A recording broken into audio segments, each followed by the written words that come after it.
Assalamualaikum warahmatullahi wabarakatuh. Halo sahabat sejuta kisah, apa kabar Anda hari ini?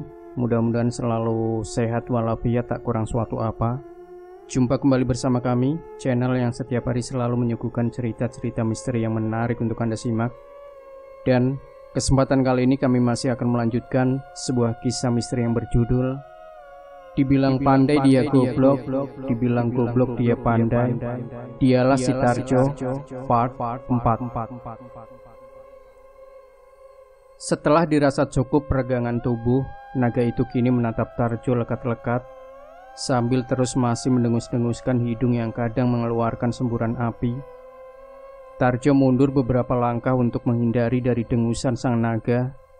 Warna dari sang naga itu kini menjadi hitam berkilau. Matanya merah saga, dan di ujung sisik punggungnya berwarna merah berkilau-kilau. Dan jika dilihat dari jarak yang jauh, warna itu seperti warna keemasan yang berkilau jika terkena cahaya.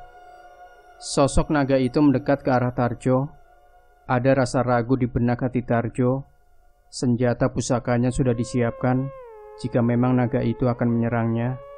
Tarjo merentangkan tangannya ke depan, memberi isyarat agar sosok naga itu tidak terlalu mendekat. Tetapi sang naga terus mendekat, dan dia mendenguskan nafasnya dengan jelas dan sangat keras, hingga membuat tubuh Tarjo terdorong ke belakang dan berguling-guling dalam hutan gelap negeri atas angin. Tarjo yang merasa terdorong dan tersungkur, segera berdiri dengan senjata sudah teracungkan ke udara. Tanda pertempuran akan segera dimulai. Melihat si Tarjo terguling-guling, sang naga ikut berguling-guling juga dan kelihatannya merasa gembira karena mendapat mainan baru. Layaknya anak-anak yang menemukan teman sepermainan, karena mungkin selama dalam pertapaannya dia begitu husuk dalam berdiam dan tak menemukan kawan untuk bermain. Ya, begitulah kemungkinan sosok yang kembali dari pertapaan akan kembali menjadi sosok yang lebih muda dari umur sebenarnya. Justru itu ditanggapi dengan serius oleh si Tarjo. Dia menganggap sang naga mengancam keselamatannya, hingga dia mengeluarkan senjata pemusnah massal, yaitu pusaka kayu kalak. Tarjo sudah dalam keadaan siap siaga jika sang naga itu menyerang kembali, dan sang naga yang masih terguling-guling kini melenting ke udara dengan sangat tinggi, merentangkan sayap seperti elang rawa memandang alam dari udara. Kemudian berdiri dengan mengepakkan sayap, layaknya kelelawar besar menangkap mangsa, dan kembali merentangkan sayap di udara, dengan berdiam seperti sang camar yang merenung di atas lelautan, dengan gelombang tinggi yang menghadirkan ikan-ikan untuk ditangkapnya. Sang naga kemudian membuat gerakan tak terduga dengan menukik ke bawah, bermanuver seperti elang rawa, resah, takut kehilangan mangsa yang begitu cepat ingin menangkap sang buruan. Tarjo yang melihat sang naga bermanuver menukik seakan-akan ingin menyerangnya. Dengan sigap Tarjo membuat benteng diri dengan menggunakan ilmu yang baru dia pelajari dari raja di raja negeri atas angin hutan kalak. Tarjo merentangkan tangan ke udara dengan ibu jari dan telunjuk kanan kiri disatukan membentuk satu lingkaran. Dan tiba-tiba sebuah cahaya keluar dari lingkaran ibu jari dan telunjuk yang disatukan tadi. Dengan sangat cepat lingkaran itu membentuk lingkaran bercahaya menyelubung Tarjo, seperti Tarjo berada dalam lingkaran bercahaya besar. Sang naga melihat lingkaran besar menyelimuti diri Tarjo, kian kencang laju menukiknya dengan kekuatan yang maha dahsyat, mencoba menerobos pelindung diri Tarjo yang begitu menyilaukan hutan gelap. Dan hutan gelap pun menjadi terang benderang, hingga membuat kalang kabut lari terbirit para raksasa dan suku kerdil untuk yang kedua kalinya setelah kedatangan sang putri beserta para senopati negeri atas angin. Ketika laju sang naga yang begitu cepat akan menyentuh lingkaran tabir pelindung Tarjo, mata sang naga menjadi menjuling dan wajahnya berubah mengerut tanda heran seakan-akan tak percaya apa yang dilihat saat ini.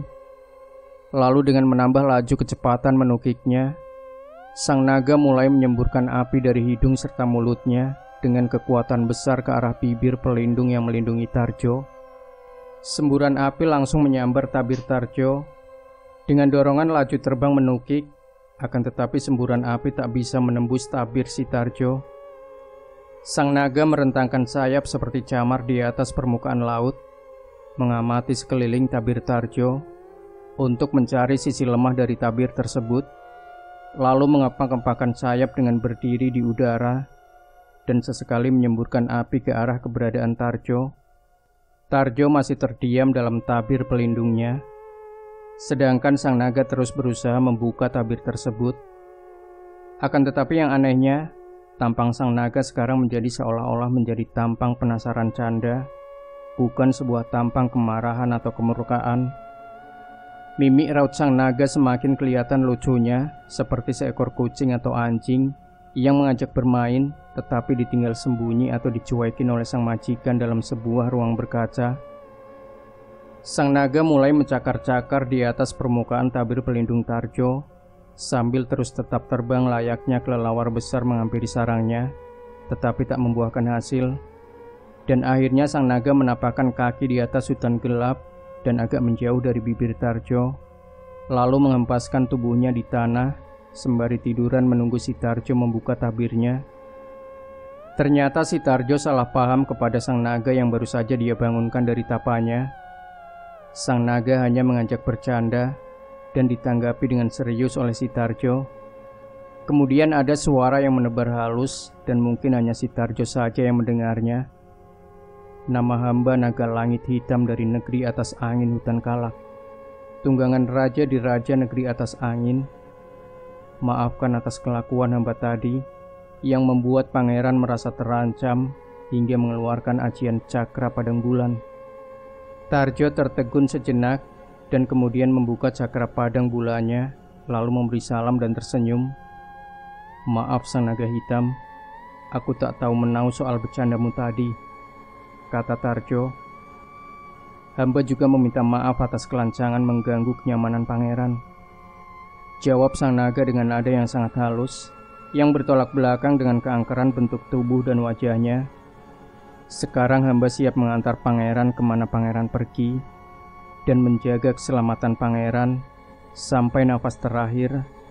Jika memang pangeran mendapat kesulitan atau mendapat mara bahaya dari gangguan di negeri atas angin ini, hamba siap pangeran. Tarjo tersenyum dengan mendekati sang naga yang masih tiduran, lalu berkata, antarkan aku di mana keberadaan temanku si Turah. Siap pangeran, naiklah ke punggungku, kita akan terbang ke istana negeri atas angin menemui teman pangeran, kata sang naga yang mulai menunjukkan kesiapannya menjadi abdi setia si Tarjo. Si Tarjo pun naik ke punggung sang naga. Lalu mereka terbang keluar hutan gelap menuju istana negeri atas angin. Menembus awan dan terbang di atas awan, suatu pemandangan yang susah diterjemahkan oleh kata-kata dalam benak Tarjo.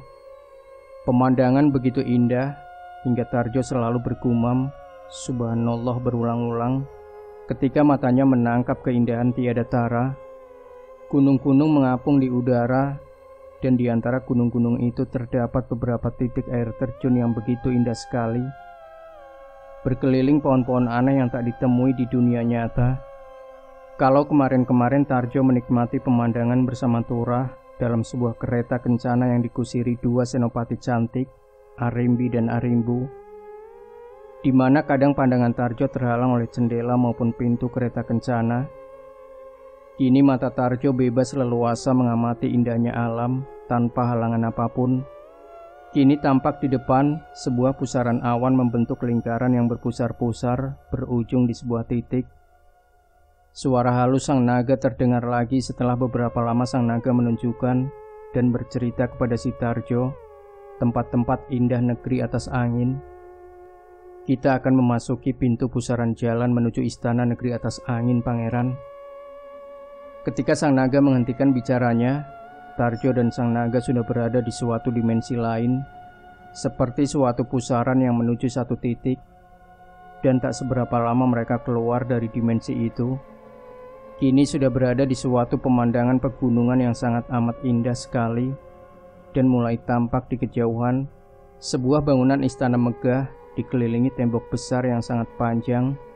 Dalam melingkari istana tersebut, sang naga pun mendarat di puncak 3 purnama bulan, yang merupakan puncak dari beberapa gunung yang ada mengelilingi istana negeri atas angin.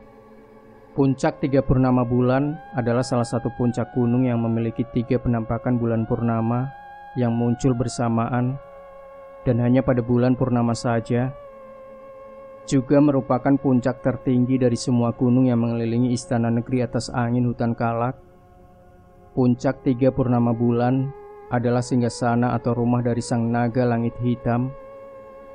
Di atas puncak 3 purnama bulan hanya ada bebatuan besar yang tegak berdiri menjulang ke atas seperti menhir, maupun lempengan besar pualam seperti peraduan.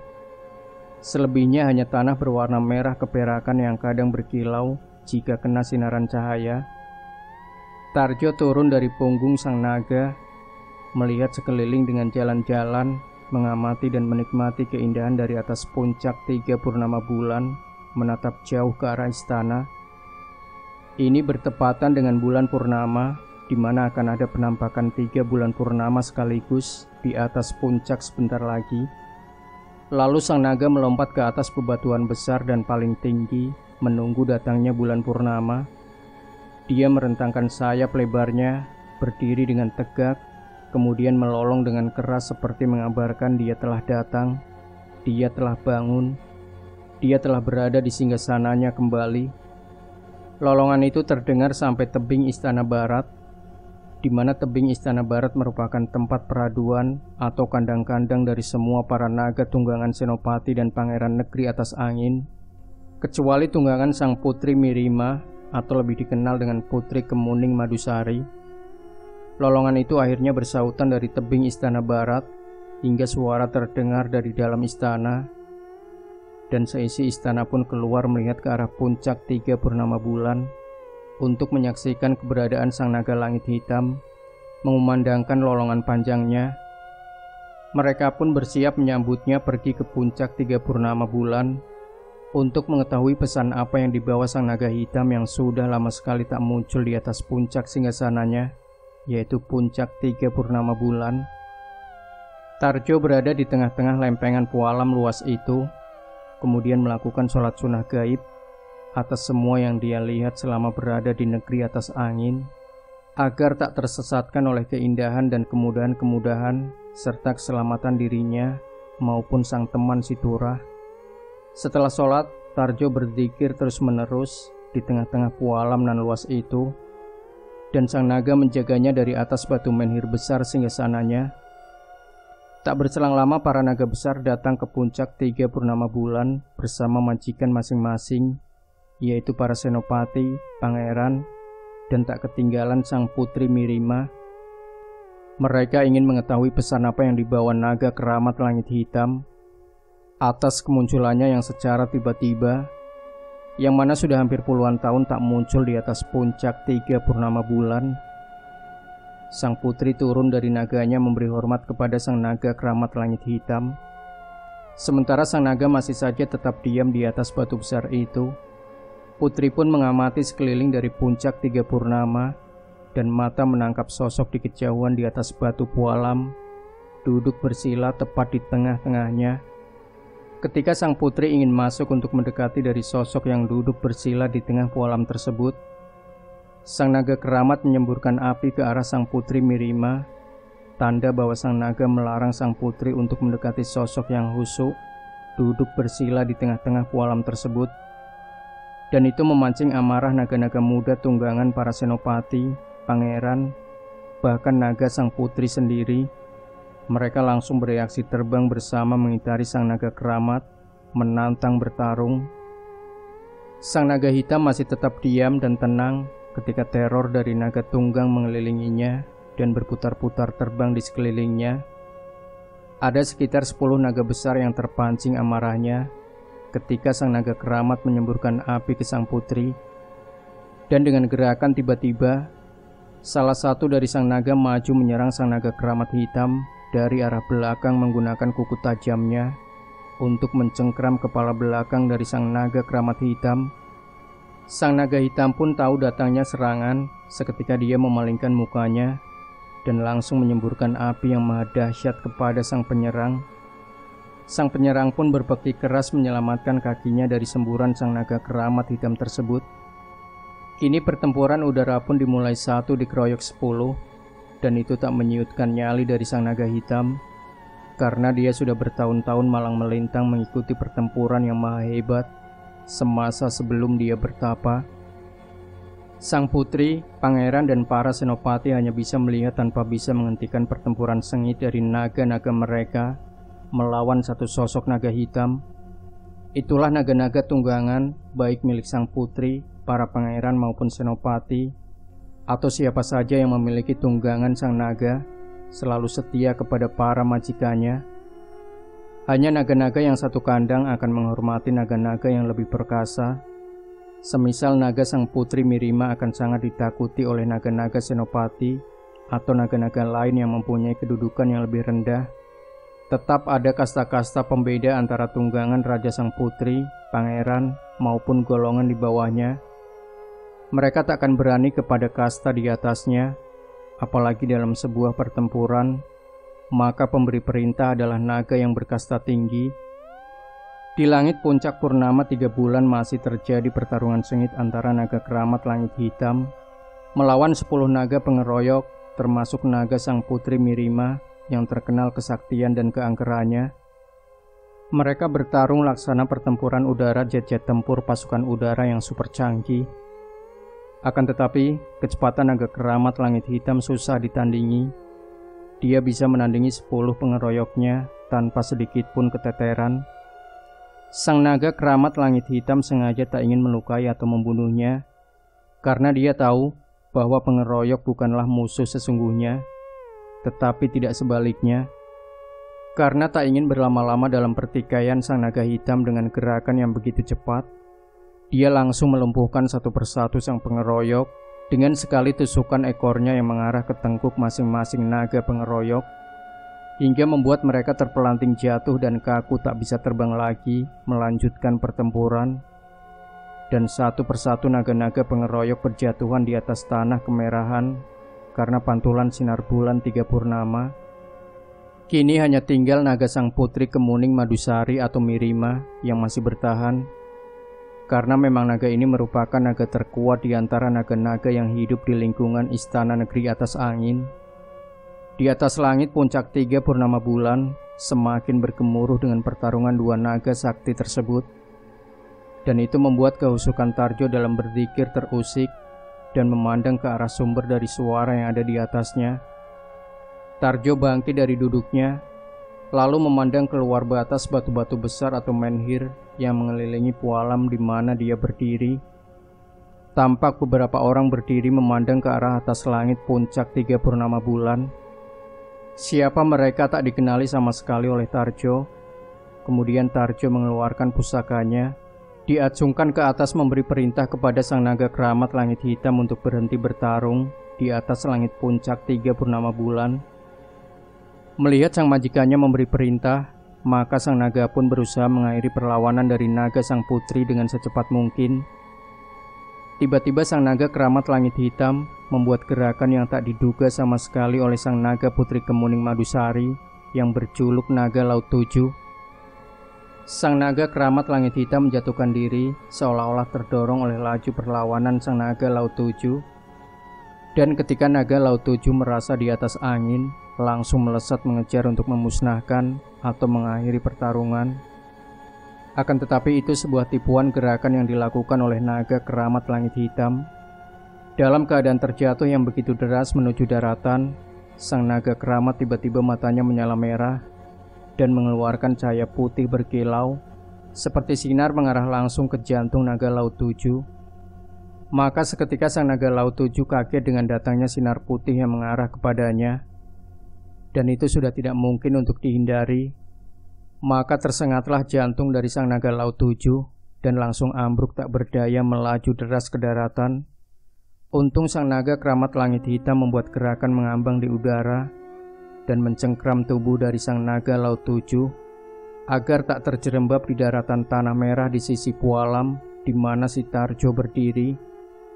Setelah dapat melumpuhkan semua pengeroyoknya, sang naga langit hitam mendarat di sisi Tarjo, berdiri seolah-olah ingin memperkenalkan majikan barunya kepada semua yang hadir di puncak purnama 3 bulan, yaitu penguasa istana negeri atas angin. Rombongan sang putri Mirima pun menghampiri Tarjo yang masih berdiri di atas pusaran Pualam. Sedangkan sang naga mulai merebahkan diri, tiduran, dan memejamkan mata, tetapi masih dalam keadaan sigap dalam tidurannya. Tak seperti naga-naga lainnya, begitu memenangkan sebuah pertempuran, selalu berdiri tegak dengan gagah, serta memamerkan otot-otot saktinya, juga berkoar mengabarkan kepada lawan-lawannya bahwa dialah pemenang atau penguasa kemenangan. Tarjo memberi salam kepada sang putri dengan sedikit membungkuk. "Assalamualaikum." Sang putri pun menjawab, "Waalaikumsalam." Yang tidak diikuti salam oleh para senopati juga para pangeran. Di raut wajah mereka ada kemarahan yang terpendam karena naga-naga mereka yang sakti-sakti dan selalu menang dalam pertempuran dapat dikalahkan dengan mudah oleh sosok naga yang lama menghilang, kini muncul kembali. Sang putri tak mengenali sedikit pun pada diri Tarjo, karena mereka sama sekali belum bertemu muka baik dunia nyata maupun di dunia alam gaib atas angin. Hanya senopati cantik Arimbi dan Arimbu yang mengenali sosok dari si Tarjo, yang kebetulan mereka tidak mengikut sang putri Kemuning Madusari ke puncak purnama 3 bulan, menyambut kembalinya sosok naga legendaris tunggangan perang raja di raja. Tunggangan perang raja di raja secara turun-temurun, yaitu naga keramat langit hitam yang gagah perkasa nan sakti mandraguna. Mereka hanya mengenali kesaktian pusaka kayu kalak saja. Jadi selama kesaktian pusaka kayu kalak tidak digunakan, maka mereka tak akan mengenali siapa sosok dari diri si Tarjo. Muka-muka kemarahan di raut wajah para senopati begitu kelihatan tanpa ditutupi lagi. Mereka merangsek maju penuh amarah, ingin memberi pelajaran pada sosok manusia yang ada di hadapan sang putri mereka. Dengan sangat cepat sekali berkelebatan, sudah mengurung si Tarjo dan sang naga membentuk lingkaran, dan sang putri tak mampu untuk mencegahnya. Sebenarnya sang putri sudah mulai menebak-nebak ketika dia membalas salam dari Tarjo, bahwa sosok manusia di hadapannya adalah si Tarjo. Tetapi beliau tak mau langsung saja memanggilnya. Itu dikarenakan mereka semua penghuni istana negeri atas angin hutan kalak menduga bahwa si Tarjo telah mukso atau menghilang. Sang naga langit hitam masih saja tiduran, tak bereaksi sama sekali ketika kawanan senopati mengurung, ingin membuat perhitungan. Dia malah memejamkan matanya dan mendengkur di sebelah Tarjo. Tarjo tetap tenang berdiri di pusaran Pualam. "Kisanak, tenanglah. Kita bisa bicara baik-baik. Cukup biarlah naga-naga yang salah paham yang bertarung. Kita para penunggang, janganlah ikut-ikutan panas diri. Sabar Kisanak." Tiba-tiba salah satu komandan senopati paling sakti yang ikut rombongan sang putri ke puncak purnama 3 bulan, yaitu Senopati Tapak Jalak, melenting cepat ke arah Tarjo dengan menghunus kerisnya menyerang dari arah depan. Ketika serangannya akan sampai ke arah tubuh Tarjo, dia terpental sangat jauh hingga keluar area Pualam yang luas tersebut. Ternyata yang membuat Senopati Tapak Jalak terpelanting adalah gerakan dari sang naga langit hitam yang sedang tidur itu, melepaskan salah satu sisiknya dan mengenai tubuh dari Senopati Tapak Jalak hingga terpelanting jauh. Dan itu tidak diketahui oleh siapapun di lingkaran Pualam tersebut, kecuali sang putri dan Tarjo sendiri. Tarjo pun berkata kepada sang naga dalam bahasa batin, "Biarlah mereka menyerangku. Aku ingin olahraga sedikit, wahai sang naga, biar berkeringat sedikit. Kau tidurlah dulu. Sekarang giliranku berolahraga bersama mereka." Melihat Tapak Jalak terpelanting dari area Pualam Senopati Lebah Hitam, Lebah Emas, Kepodang Raja, Seriti Putih dan lain-lainnya langsung berhamburan menyerang si Tarjo dengan membabi buta. Maka terjadilah pertempuran tak seimbang satu melawan beberapa orang dalam lingkaran Pualam di puncak purnama 3 bulan. Tarjo hanya menghindar ke sana kemari tanpa melawan sama sekali dari serangan para senopati yang sudah terbakar api amarah yang begitu tinggi. Tubuh Tarjo bagai kelebatan-kelebatan hantu di antara hantu-hantu senopati yang mengeroyoknya. Tarjo kadang juga memamerkan ilmu-ilmu yang didapat dari raja di raja negeri atas angin dengan merubah dirinya menjadi sejumlah pengeroyoknya dan tetap menghindar ke sana kemari hanya untuk mengecoh pergerakan dari para senopati pengeroyok. Kali ini 2 pangeran yang ikut dalam rombongan sang putri, yaitu Pangeran Gagak Putih dan Susima Soca, dan Pangeran Gagak Hitam juga disebut Kirama Soca yang sejak tadi penasaran dan hanya melihat ikut masuk dalam pertempuran, sedangkan sang putri Mirima hanya menonton dari sisi luar saja. Sang putri begitu terkesima melihat ilmu-ilmu yang diperagakan oleh si Tarjo. Dia kenal betul setiap gerakan yang dimiliki Tarjo, bahkan lebih sempurna dari yang dia miliki sendiri. Dan sang putri selalu bertanya-tanya dalam hati, siapa sebenarnya sosok pemuda yang begitu sederhana ini? Siapakah dia yang mampu memeragakan gerakan jurus-jurus dari para kiai raja di raja negeri atas angin? Bukankah dia dari golongan manusia? Siapakah dia sebenarnya? Kemampuan ilmu-ilmunya begitu baik sekali, bahkan lebih sempurna dari yang aku miliki. Dan di mana dia belajar semua itu?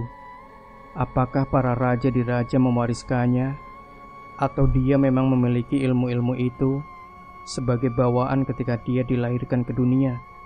Satu persatu pertanyaan itu membuncah dari dalam lubuk hati sang putri seperti gelombang menghampiri pantai setiap saat. Ada rasa penasaran yang tinggi melihat sosok manusia sederhana dengan tampang pas-pasan pada diri sosok Tarjo.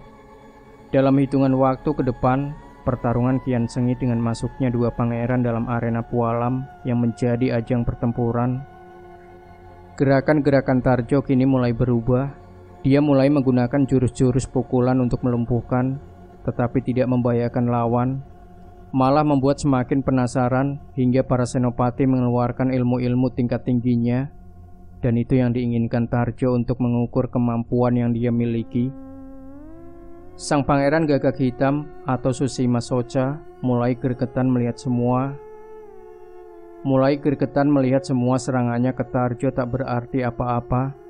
Hingga dia berteriak kepada putri, "Ayo putri, kita ringkus manusia satu ini." Kelihatannya dia mengejek sekali.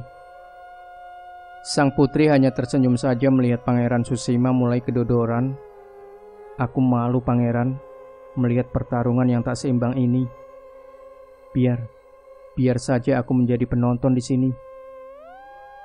Mendengar jawaban sang putri, Pangeran Gagak Hitam keluar dari arena pertarungan.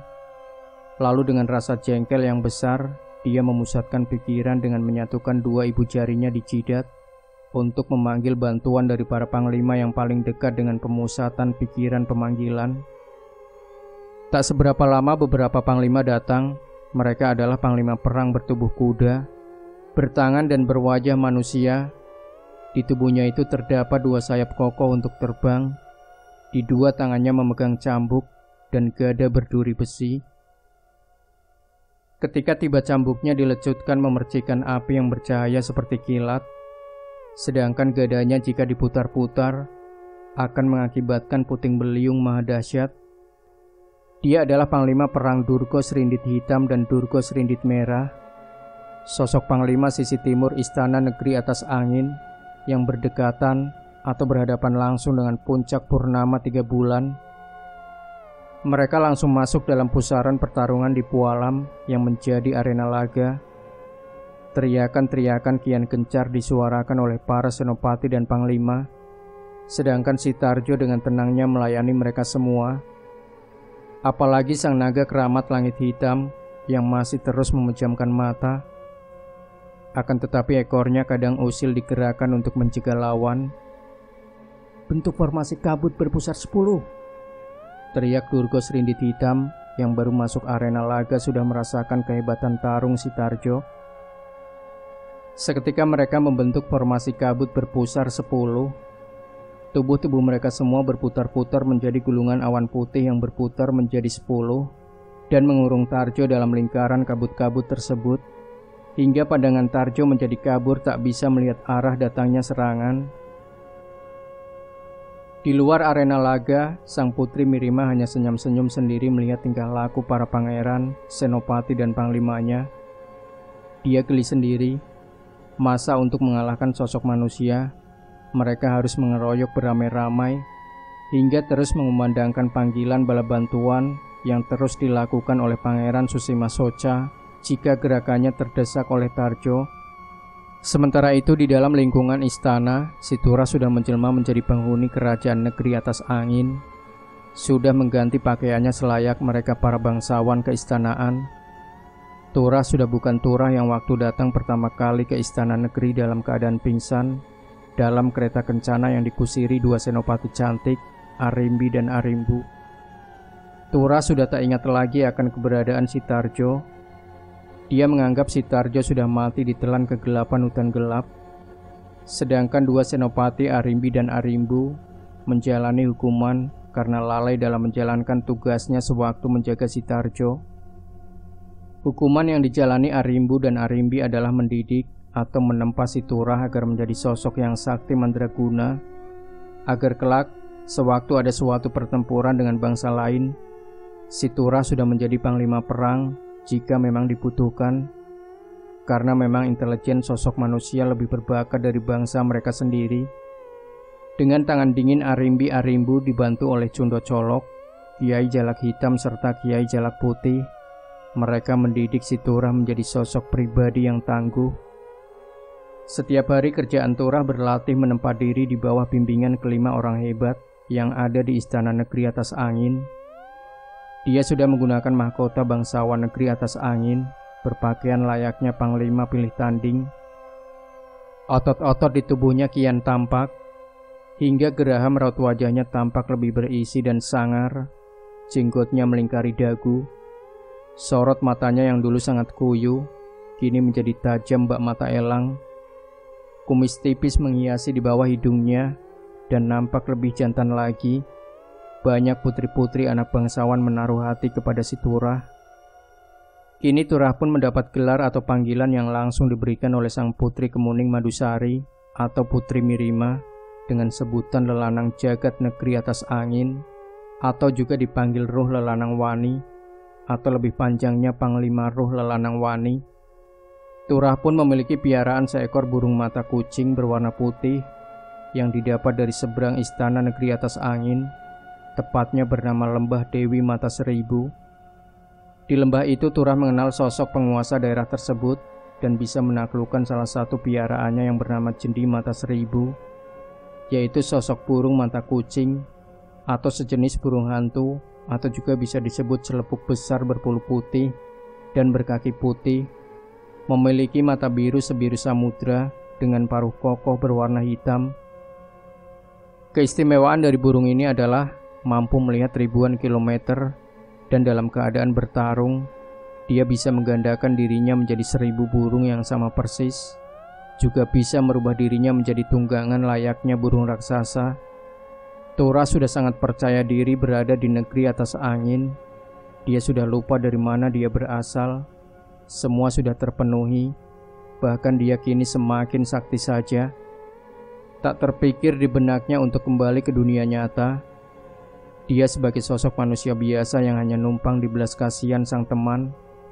Apalagi kini dia mendapat julukan Panglima Ruh Lelanang Wani.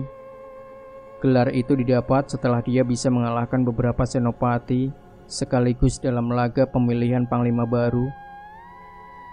Sebenarnya si Tura iseng-iseng saja mencoba beberapa ilmu yang dipelajari dari Cundo Colok dan Kiai Jalak Hitam serta Kiai Jalak Putih. Dan ternyata dia berhasil mengalahkan beberapa senopati sekaligus. Semenjak itu, langsung namanya berganti dengan sebutan Panglima Ruh Lelanang Wani, yang kebetulan diberikan langsung oleh sang putri sendiri. Bahkan kini nama aslinya sendiri dia sudah lupa, karena banyaknya sanjungan yang datang kepada dirinya. Sementara itu Senopati Arimbi dan Arimbu berada di dalam istana negeri atas angin. yang kebetulan bersama roh Lelanang Wani merasakan panggilan dari Pangeran Gagak Hitam, adanya tanda pertempuran di puncak 3 purnama bulan, segera mengutus roh Lelanang Wani dan Jundot Colok untuk berangkat ke puncak 3 purnama bulan. Jundot Colok, antar Panglima roh Lelanang Wani ke puncak 3 purnama bulan. Sang pangeran membutuhkan bala bantuan kita. Ada musuh yang tak bisa ditaklukkan, berkata Arimbi memberi perintah. Baik Senopati, segera berangkat. Ayo Panglima, sang pangeran Gagak Hitam membutuhkan tenaga kita, jawab Jundot Colok, dan juga sekaligus mengajak roh Lelanang Wani untuk segera berangkat. Mereka berdua langsung berangkat menunggangi Jendi Mata Seribu piaraan roh Lelanang Wani yang sudah berubah menjadi burung raksasa. Arimbi dan Arimbu masih menjalani hukuman yang mana tidak dibolehkan keluar dari istana dalam bentuk apapun dan dalam keadaan apapun, kecuali mendapat perintah dari sang putri Mirima sendiri. Dalam hati Arimbi dan Arimbu ada bimbang dikarenakan adanya getaran aneh yang mengabarkan bahwa Sitarjo telah muncul lagi di negeri atas angin. Akan tetapi mereka berdua mendapat hukuman, dan sang putri sendiri telah berada di puncak 3 purnama bulan, tidak membutuhkan mereka berdua. Jadi itulah yang membuat mereka berdua gelisah sendiri, bahwa dalam keyakinan mereka juga merasakan kehadiran sosok yang dikenal, yaitu Sitarjo, berada di puncak 3 purnama bulan. Tapi apa daya, hukuman yang mengungkung mereka berdua untuk tak bisa berangkat ke puncak 3 purnama bulan, dan kekhawatiran mereka berdua, Sitarjolah yang hadir di puncak 3 purnama bulan, yang terlibat pertempuran dengan para senopati dan panglima negeri atas angin. Karena mereka semua tidak mengenali Sitarjo sama sekali, roh Lelanang Wani bersama Jundot Colok sudah tiba di atas puncak 3 purnama bulan yang sangat megah itu. Putri Mirima masih dengan tenang berdiri melihat pertempuran tak seimbang itu, tetapi sudah tahu siapa bakalan jadi pemenangnya. Yang jelas bukan dari para panglima dan senopatinya sendiri. Bahkan mereka sangat keteteran sekali ketika menghadapi sosok manusia yang satu ini. Roh Lelanang Wani alias Turah menghampiri sang putri, kemudian memberi hormat dengan sedikit membungkuk sambil melipat tangannya di perut. Jika diizinkan, hamba akan masuk ke arena pertempuran itu, Tuan Putri, kata roh Lelanang Wani. Sang putri tak menjawab, tetapi beliau mengangkat tangannya tanda tak memberi perintah. Dalam bayangan pertempuran, Sitarjo melihat ada yang datang lagi menunggangi sosok burung raksasa berwarna putih dengan mata yang sangat lebar seperti mata kucing, dan dilihat dengan jelas oleh Sitarjo. Salah satu yang datang ke puncak 3 purnama bulan sangat mirip dengan temannya yang hilang, yaitu si Turah. Hanya pakaian, kumis, dan bentuk otot-otot tubuh yang lebih kekar dari si Turah yang dulu. Itu yang membuat keyakinan Sitarjo untuk mengakhiri pertarungan tak seimbang ini dengan cepat. Maka dengan gerakan yang lebih cepat, Tarjo melumpuhkan senopati lebah hitam dan lebah emas roboh dan tak bisa bergerak lagi, terkena kuncian mata kaki, yaitu satu jurus dengan menggunakan tendangan kaki ke kaki lawan, dan seketika dia langsung roboh dan kakinya tak bisa lagi berdiri. Lalu senopati Kepodang Raja dan yang lainnya dibuat kaku berdiri tak berkutik di dalam arena pualam tersebut. Sedangkan Panglima Durgo Serindit Hitam dan Serindit Merah terkena pukulan Tarjo hingga terlempar jauh keluar dari arena pertarungan. Kini tinggal 2 pangeran yang sudah mulai giris akan takut kekalahan, sewaktu-waktu menghantam diri mereka masing-masing. Jundot Colok melangkah maju, tetapi diberhentikan oleh sang putri. Jangan, kau pun akan kalah juga. Tetaplah di sini saja. Lihat saja perkelahian ini, dan lihatlah, bukankah itu jurus-jurus dari bangsa kita yang diperagakan oleh sosok manusia itu? Siapakah dia? Bahkan naga keramat langit hitam pun sangat patuh padanya. Padahal naga itu tak sembarangan orang yang bisa menungganginya. Aku sendiri aja tak bisa mendekatinya, apalagi menungganginya.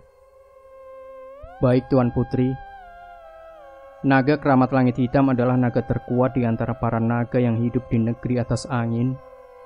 Dia adalah tunggangan para raja negeri atas angin ini. Konon naga itu menghilang semenjak ayahanda Tuan Putri Raja kami yang terakhir menungganginya. Dan kini dia muncul lagi membawa sosok anak manusia di atas puncak 3 purnama bulan ini. Cundot Colok menjelaskan.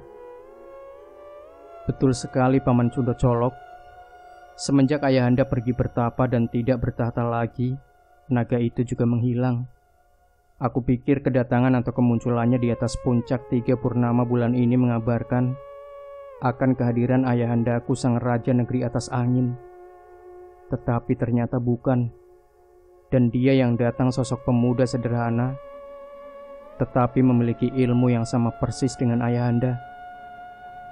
Rasa penasaran sang putri dan Cundot Colok kian membuncah ketika Pangeran Susima Soca atau yang disebut Gagak Hitam terpukul tapak 1000 milik Tarjo hingga terpelanting jauh keluar arena pualam yang menjadi tempat pertarungan.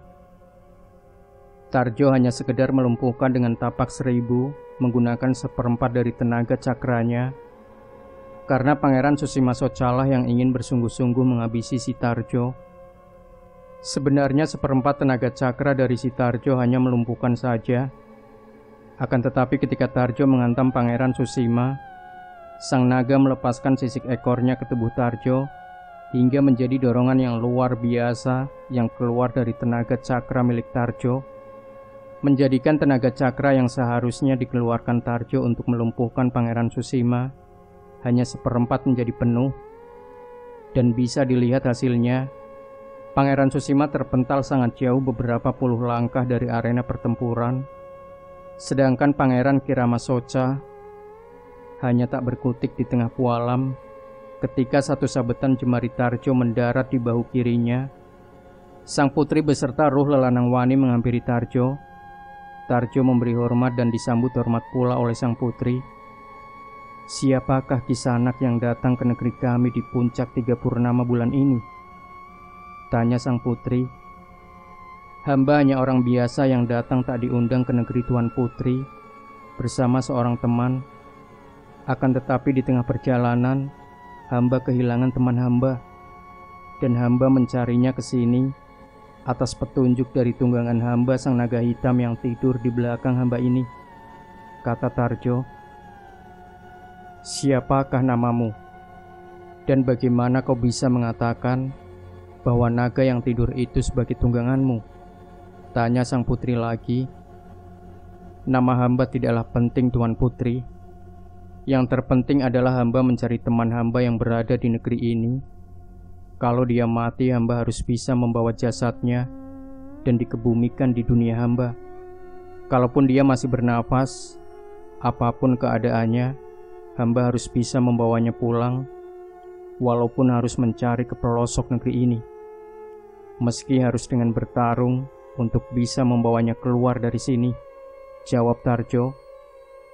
Dari jawaban si Tarjo itulah amarah Cundot Colok dan ruh lelanang wani alias si Turah yang sudah tak mengenali Tarjo lagi menjadi tersulut dan langsung maju menyerang Tarjo. Itu memang beralasan karena Tarjo tak menjawab atau memberitahu namanya ketika ditanya oleh putri junjungan mereka berdua, dan itu merupakan penghinaan yang teramat sangat di negeri atas angin hutan Kalak. Jika seseorang atau siapapun ketika ditanya sang putri tentang nama, harusnya dijawab dengan benar. Jika tidak, mereka akan mendapat murka dari orang-orang di sekitar sang putri. Sang putri sudah tak bisa mencegah lagi amarah yang tumpah pada diri Cundot Colok dan juga ruh lelanang wani. Maka dua lelaki itu menyerang langsung ke Tarjo. Dalam hati si Tarjo berkata, "Oh, begini tabiat orang-orang di negeri yang katanya negeri atas angin hutan Kalak yang angker ini." Ketika berhadapan dengan ruh lelanang wani, Tarjo merasakan bahwa yang dihadapi adalah si Turah. Akan tetapi kenapa si Turah tak mengenali dirinya?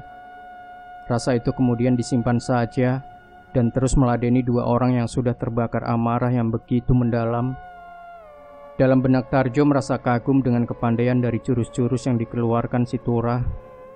Begitu menyatu dengan raganya, luas, liar, dan kuat. Tak seperti gerakan-gerakan yang diperlihatkan oleh lawan yang satunya, atau yang lain dan sudah dilumpuhkan, hanya mengandalkan kecepatan tanpa membawa perhitungan yang matang dalam menyerang, dan tanpa didasari logika-logika untung ruginya dalam suatu pertempuran. Setengah waktu ke depan, Cundot Colok sudah dapat dilumpuhkan oleh Tarjo. Kini dua sosok dari golongan manusia yang berhadapan-hadapan satu sama lainnya, yang sebenarnya mereka adalah sahabat karib di dunia nyata. Tarjo semakin yakin kalau yang dihadapinya adalah sosok Turah yang dicari untuk dibawa pulang sesuai petunjuk ibunya. Ruh Lelanang Wani kian gesit dan begitu liar dalam menghadapi Tarjo. Akan tetapi, si Tarjo malah cengar-cengir memainkan jurus-jurus sambil mengundang tawa bagi sang putri Mirima. Sedangkan ruh Lelanang Wani merasa dipermainkan oleh lawannya. Maka dengan gerakan melenting ke atas jauh, ruh Lelanang Wani berteriak, "Cendi, kebiarkan sayap saktimu." Seketika sosok burung putih yang dipanggil Cendi langsung merubah dirinya menjadi 1000 burung, mengepung serta menyerang si Tarjo dari segala penjuru. Akan tetapi itu tak berlangsung lama, karena sang naga hitam bangkit dari tidurnya dan membuat gerakan dengan merentangkan sayapnya, lalu sedikit berputar sambil menekuk kepala ke leher. Tak dikira tak disangka, gerakan itu telah menyedot semua ribuan burung yang berterbangan menyerang Tarjo, melekat pada sayap sang naga hitam dan tak terlepaskan kembali. Seketika itu setelah semua burung terserap di sayap sang naga dan menangkupkan kembali sayapnya, lalu tidur kembali, kini sudah tak ada satupun burung yang berterbangan di sekeliling Tarjo. Ruh Lelanang Wani menjadi terheran-heran melihat kenyataan bahwa burungnya yang sakti mandraguna tak berarti apa-apa di tangan sang naga hitam. "Hai setan, dari mana kau ini? Dengan mudahnya bisa melenyapkan semua burungku." Ruh Lelanang Wani berpekik. "Aku setan dari tanah Jawa yang akan membawamu ke asal alamu, hai Tai Kebo," jawab Tarjo sekenanya. "Bangsat, setan alas, terimalah ini sukma raga melepas topan," teriak ruh Lelanang Wani. Gemuruh topan melanda pualam putih tepat di titik Tarjo berdiri. Begitu sangat kuat hingga liukannya berdesing-desing mampir di telinga Tarjo. Tarjo menarik nafas dalam-dalam sambil mengumpat si Turah dalam hati. "Buset, asam kecut, temulawak pahit. Hebat benar ilmu kunyuk Tai Kebo satu ini." Tarjo mengkatupkan kedua tangannya di depan dada, kakinya direnggangkan hingga membentuk kuda-kuda yang kokoh dan kemudian berteriak, "Turah bocah Tai Kebo, ayo pulang. Ibu memasak telur ceplok kesukaanmu." Ketika teriakan Tarjo berhenti, seketika kejadian aneh terjadi. Dari tangan Tarjo yang dikatupkan tadi, keluar asap putih memecah gelombang topan yang dikeluarkan ruh Lelanang Wani, hingga topan tersebut tak bisa menyerang Tarjo. Dan saat itu juga ruh Lelanang Wani alias Turah kian blingsatan melihat semua serangannya tak dapat menyentuh lawannya sama sekali. Dan sang lawan atau si Tarjo terus mengejek dengan caci makian yang biasa digunakan ketika mereka masih bersama-sama di dunia nyata. Itu agar si Turah cepat sadar dan menghentikan serangannya kepada Tarjo. Akan tetapi si Turah alias ruh Lelanang Wani kian terengginas dalam menyerang Tarjo. Semua jurus-jurus pamungkasnya yang selama ini dipelajari di negeri atas angin hutan kalak dikeluarkan semua. Akan tetapi tak berarti apa-apa di hadapan Tarjo. Karena tak ingin melukai si Turah, Tarjo akan mengeluarkan pusaka kayu kalak yang memang sudah dikenali si Turah, agar supaya Turah cepat sadar dan mengerti yang diserang saat ini adalah temannya. Ketika kelebatan Tarjo akan menarik pusaka kayu kalak, tiba-tiba ada kelebatan bayangan putih seraya berkata dengan halus, "Maafkan kawan, sudinya aku yang bodoh dan rendah ilmu ini ingin mencicipi kehebatan jurus-jurus yang langka ini. Siapakah dia?" Nah, sahabat sejuta kisah, bagaimanakah kelanjutan dari sebuah kisah misteri yang berjudul "Dibilang pandai dia goblok, dibilang goblok dia pandai"? Dialah si Tarjo bagian yang terakhir, yaitu bagian kelima. Pastikan Anda tidak melewatkannya, dan jangan lupa berikan komentar Anda, like, share video ini, subscribe channel Sejuta Kisah, dan nantikan kembali cerita-cerita misteri terbaru dari kami. Wassalamualaikum warahmatullahi wabarakatuh.